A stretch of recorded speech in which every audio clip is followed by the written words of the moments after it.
প্রিয় ছাত্রছাত্রীবৃন্দ, আজকে আমি তোমাদের অনার্স চতুর্থ বর্ষের ফিনান্সিয়াল ম্যানেজমেন্টের দ্বিতীয় অধ্যায়ের একটি অঙ্ক আজকে তোমাদের সামনে আলোচনা করব। এই অঙ্কটি খুবই সহজ এবং তোমরা সহজেই বুঝতে পারবে আশা করছি। তোমরা দেখো, একটি কোম্পানির দুইটা প্রজেক্ট নিয়েছে, এক্স এবং ওয়াই প্রজেক্ট। এখানে এই অঙ্কটা হচ্ছে capital budgeting and risk analysis, অর্থাৎ ঝুঁকি বিশ্লেষণ। একটা কোম্পানির প্রজেক্টগুলোর ভিতরে ঝুঁকি বিশ্লেষণ করে কোন প্রজেক্টটি নেওয়া ভালো হবে কোম্পানির জন্য এবং নেওয়া উচিত, সেইটা সিদ্ধান্ত দেওয়াই হচ্ছে ক্যাপিটাল বাজেটিং অ্যান্ড রিস্ক অ্যানালাইসিসের কাজ। এখন আমরা এখানে দেখতে পাচ্ছি যে একটা কোম্পানি দুইটা প্রজেক্ট নিয়েছে, এক্স এবং ওয়াই প্রজেক্ট। এই প্রজেক্টে এক্সপেক্টেড এনপিভি দেয়া আছে এক্সের 60,000 এবং ওয়াইয়ের 2,37,000 এবং স্ট্যান্ডার্ড ডেভিয়েশন দেওয়া আছে 40,000 এবং ওয়াইয়ের দেওয়া আছে 1,35,000। এখন প্রশ্ন হচ্ছে যে which project will you recommend. এই যে তথ্যগুলো দেয়া আছে, এই তথ্যগুলো বিশ্লেষণ করলে কোন প্রজেক্টটি নেওয়া উচিত এবং কোন প্রজেক্টটি নেওয়া উচিত নয়, এই সিদ্ধান্ত দিতে হবে।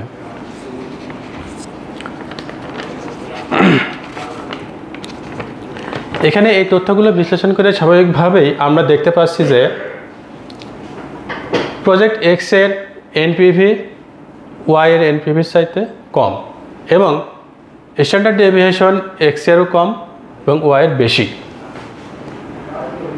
সাধারণত আমরা জানি যে যেই প্রজেক্টের স্ট্যান্ডার্ড ডেভিয়েশন কম হয় সেই প্রজেক্টটি একটু ঝুঁকি কম থাকে, সুতরাং সেই প্রজেক্টটি নেওয়া উচিত হবে।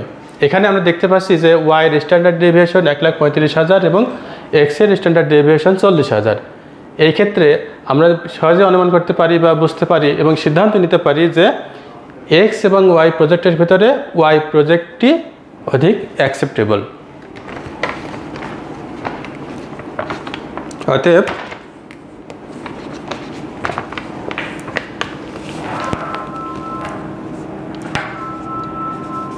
requirement 1,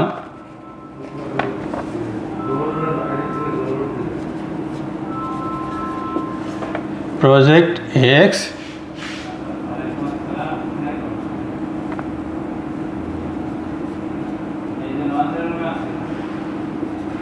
should be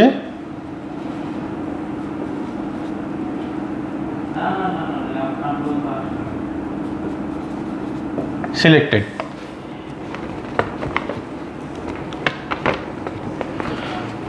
আচ্ছা, এখানে আরেকটা প্রশ্ন যে will you answer since if you use coefficient of variation as a measure of risk instead of standard deviation। এখন এখানে বলা হচ্ছে যে যদি স্ট্যান্ডার্ড ডেভিয়েশনের বদলে কোএফিসিয়েন্ট অফ ভেরিয়েশন বা সিভি বিশ্লেষণ করে সিদ্ধান্ত দেয়া যায় তাহলে কি হবে। তাহলে আমরা এখানে এই সিদ্ধান্তটা দেওয়ার আগে আমাদেরকে এই দুই প্রজেক্টের সিভি নির্ণয় করতে হবে। দুই প্রজেক্টের সিভি নির্ণয় করলেই আমরা সহজে বুঝতে পারবো যে কোন প্রজেক্টটি ঝুঁকি কম।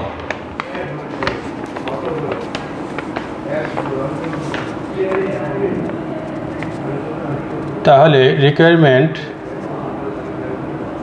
Two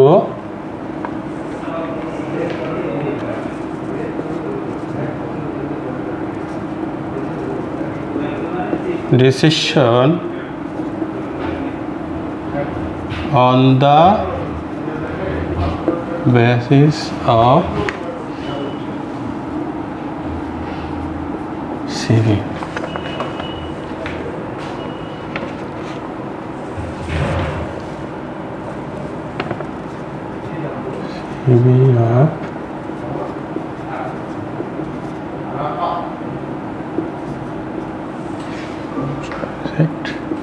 x.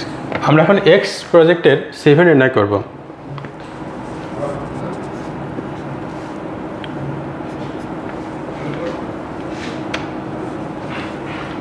আমরা জানি যে সিভি নির্ণয়ের সূত্র কি,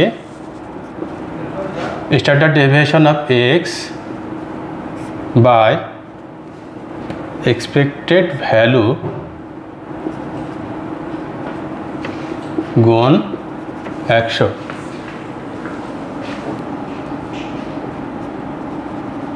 Here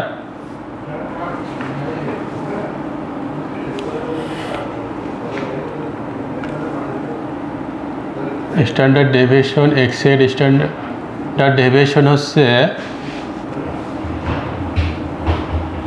40,000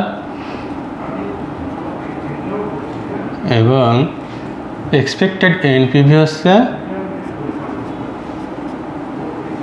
60,000। লিখতে গেলে কথা হারায় যাচ্ছে না, ওটা করতে হবে।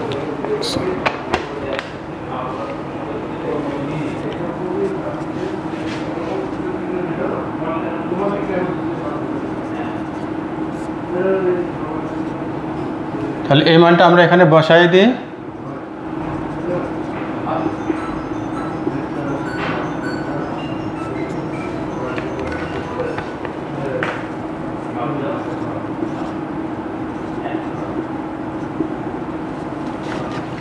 তাহলে আমরা এখানে দেখতে পাচ্ছি যে প্রজেক্ট এক্স এর সিভি 66.67%।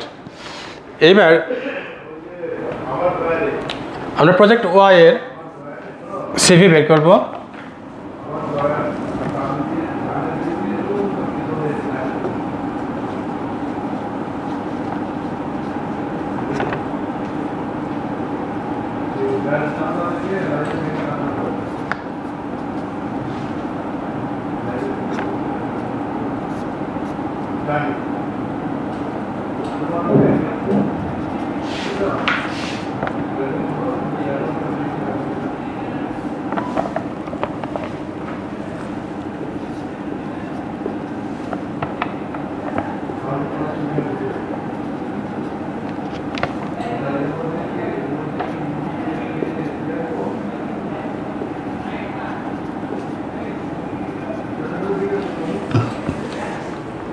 এখানে প্রজেক্ট ওয়াই এর স্ট্যান্ডার্ড ডেভিয়েশন 1,35,000 এবং এক্সপেক্টেড এনপিভি 2,37,000। আমরা এই মানটা এবার এখানে বসিয়ে দিই।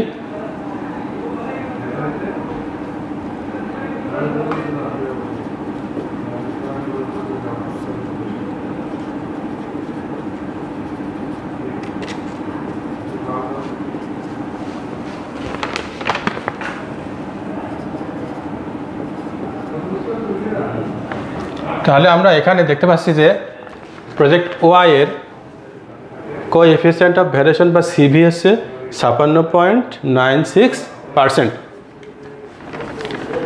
এখন এখানে প্রশ্ন ছিল যে যদি আমরা স্ট্যান্ডার্ড ডেভিয়েশন বাদে সিভি পরিমাপ করে আমরা সিদ্ধান্ত দিই তাহলে কি হবে। আমরা স্ট্যান্ডার্ড ডেভিয়েশন দেখতে পাচ্ছিলাম যে প্রজেক্ট এক্সকে আমরা সিলেক্ট করেছিলাম, কিন্তু এখানে যেহেতু এই প্রজেক্টে কত টাকা বিনিয়োগ করা হয়েছে সেটা উল্লেখ করা নেই, সেহেতু এখানে সিভি নির্ণয় করে সিদ্ধান্ত দেওয়াটাই সবচেয়ে যুক্তিযুক্ত হবে। এবং এখানে সিভি নির্ণয় করে আমরা দেখতে পাচ্ছি যে প্রজেক্ট ওয়াই এর সিভি 66.67% এবং প্রজেক্ট ওয়াই এর সিভি 56.96%। অর্থাৎ এখানে প্রজেক্ট এক্স এর ঝুঁকি অনেক বেশি এবং প্রজেক্ট ওয়াই এর ঝুঁকি অনেক কম।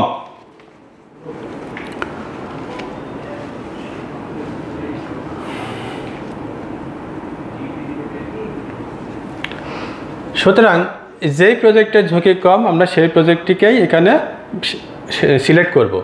যেহেতু এখানে বিনিয়োগের পরিমাণ উল্লেখ করা নেই, সেহেতু আমরা সিভি নির্ণয় করে যেটা সিদ্ধান্ত আসবে সেই সিদ্ধান্তটাই সঠিক হবে। অতএব প্রজেক্ট ওয়াই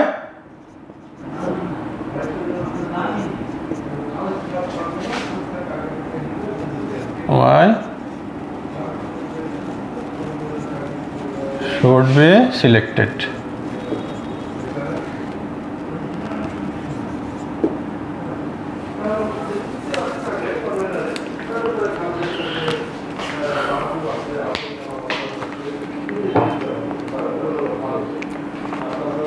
ধন্যবাদ প্রিয় শিক্ষার্থী, তোমরা এই অঙ্কটি বাসায় একটু প্র্যাকটিস করলে সহজেই আরও ভালোভাবে বুঝতে পারবে এবং এই ধরনের অঙ্ক আরও যেগুলো আছে সেগুলো বাসায় প্র্যাকটিস করবে।